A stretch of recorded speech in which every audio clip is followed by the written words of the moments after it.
It's firing day.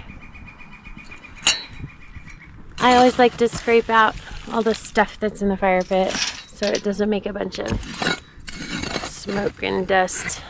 So it's nice and clean in there.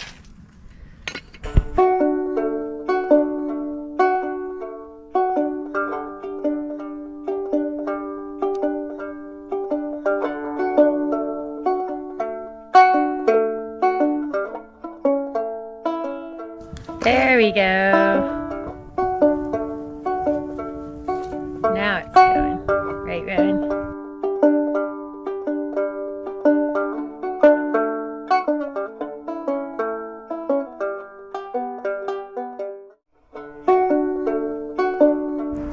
Alright, they're in there. I'm not crazy about the way I stacked them up, and I'm hoping that we preheated them enough. I'm not sure. And of course, plates are always the most challenging. Oh, we'll see. So it's really hot in there, and the bricks are keeping the heat in. So that is good. So there's a ring of orange where the dirt is fired. Is that what you're saying? Yeah. Okay, there's a little pot showing through. That was a Ooh, that pot looks really nice and fire. that was a field clay one, right? I think it was either a field clay or a horse tooth. Oh, the horse tooth clay. So right now it doesn't look very bright, but when it cools down, it might turn more reddish then. Yeah. And look, my plate.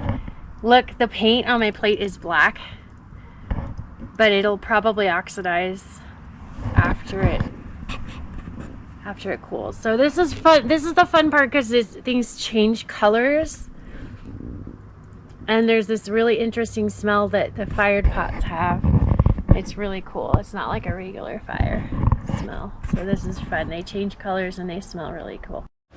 All right. So my plate did split. I probably didn't preheat it enough or something. Maybe it was the way I set it in there. What do you think it was, Rowan? Probably it was hotter on one side. Hotter on one side in the fire. So, and we didn't preheat it really hot because that looks really cool though. Look, there's like one on every single one except that one. It's really hard to fire plates because they really want to get hot on one side and not on the other side. So hard to do.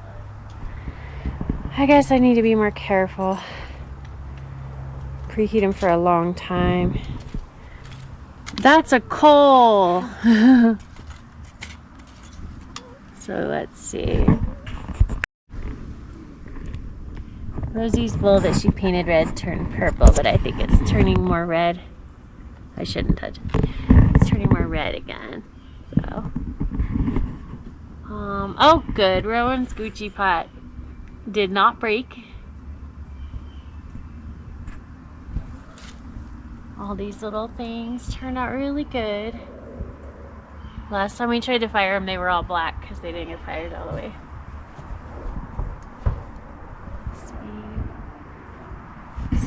This one turned out really nice. These ones turned out really nice that Rowan did. Very, very good. Yeah.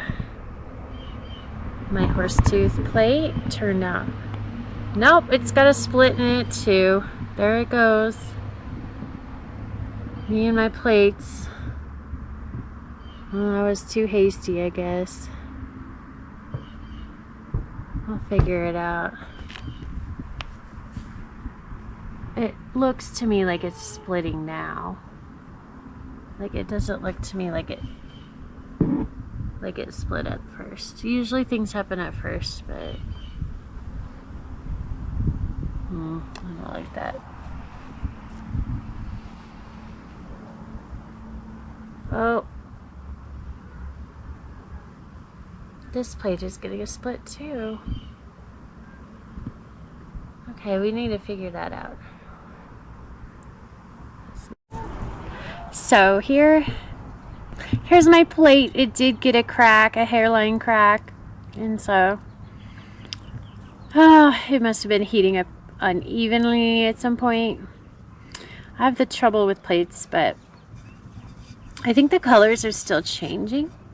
It was really fun when the red paint was dark black, and now it's turning red, and I think the green might turn back to green. And here's the back of it. I did use the clay. There's a nice little fire mark. It's pretty. I did use the clay that we got from the field, so that's pretty good strong clay, but apparently something did go wrong with the plate. It's just so hard to heat them evenly because they want to heat up on one side and not the other. It's crazy. But anyway, here's Rosie made a successful plate, and my other plate did get some cracks in it too, so.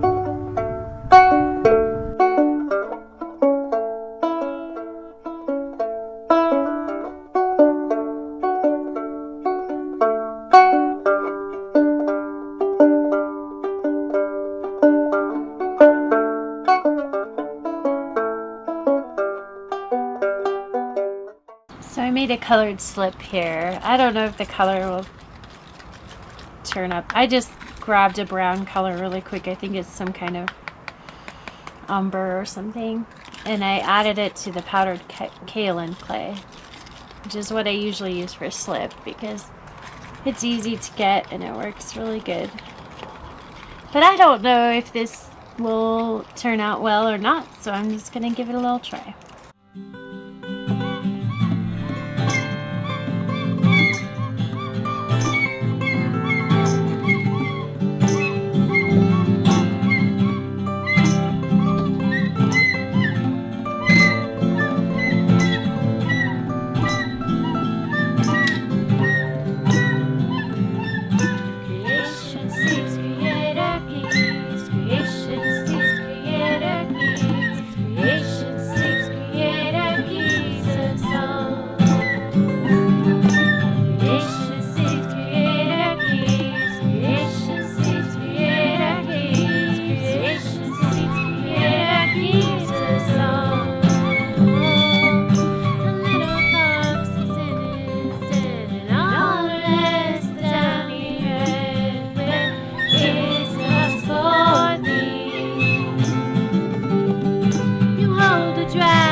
Look at this. This is probably the best mug I've ever done. So I think that I'm finally getting the habit of it, getting the hang of it. Yeah, so usually I get a bunch of ideas and I just want to make a whole bunch of different stuff real quick. And you know, I'll do a little bit of this thing and a little bit of that thing in a hurry, kind of like I want to make them all at once. And none of them turn out very good because I'm always very hasty. But I think right now, I think I'm ready to just focus on making some good mugs because I love coffee mugs. They're some of my favorite things, and to be able to use a handmade coffee mug that I made is just the best thing ever. So yeah. So I think I'm really going to focus on this. So I'm going to do a few of these. Maybe I'll do this one with white slip, or maybe I'll do a red colored slip. I don't know. I don't even know what design I want to put on them. I just want to make them fun and see where we go from there. Whenever I try to mass produce something, I usually end up making 2 or 3, and then I get bored and have to do something else. But I think that with the coffee mugs, I think I'm ready to just get better and try to do the same thing and make it really nice, because this is a really nice size for coffee. It's a really nice shape. It's not too tall, it's not too wide, but it is tall and wide. So yeah, so that's what I'll do.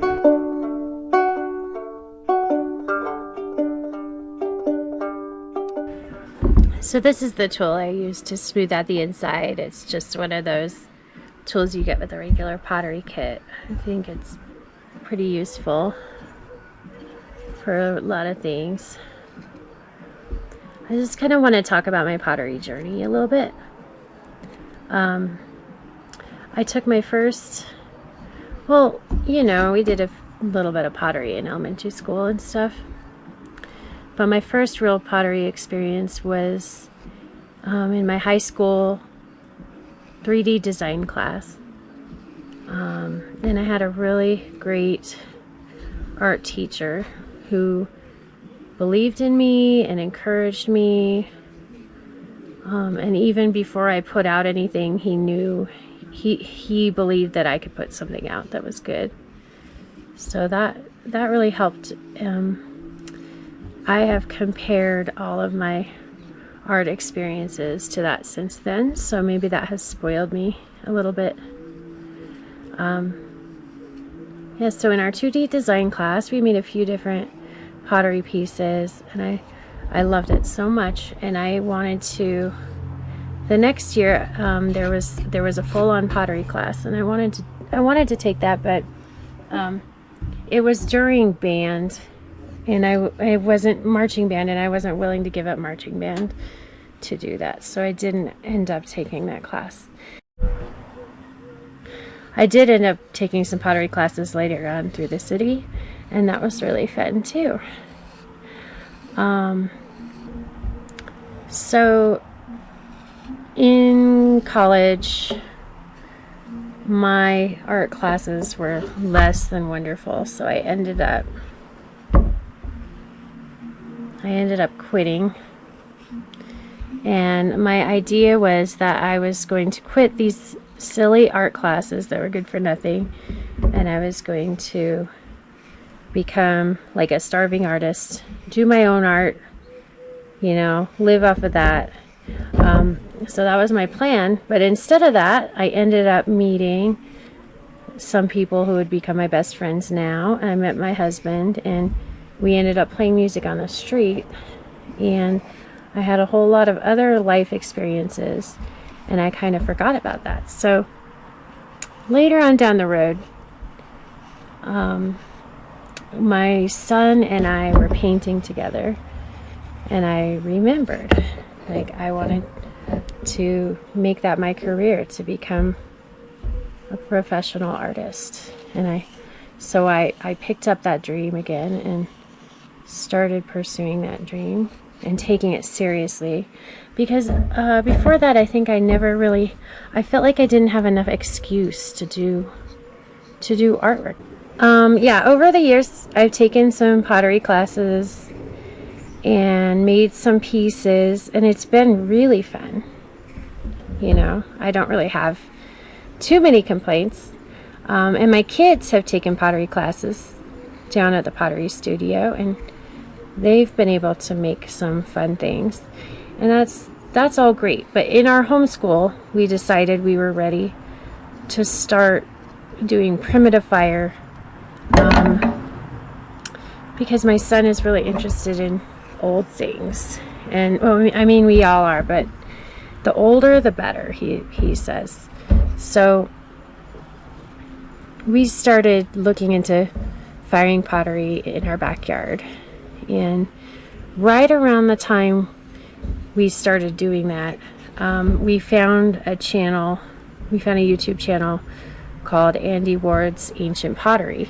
And I don't know if we would have been as successful as we are. Not that we're very successful at all, because it's always an experiment, but his channel is just so supportive and inspiring, and he has like an attitude like, you can do this, our ancestors did this, don't let anyone talk you out of this.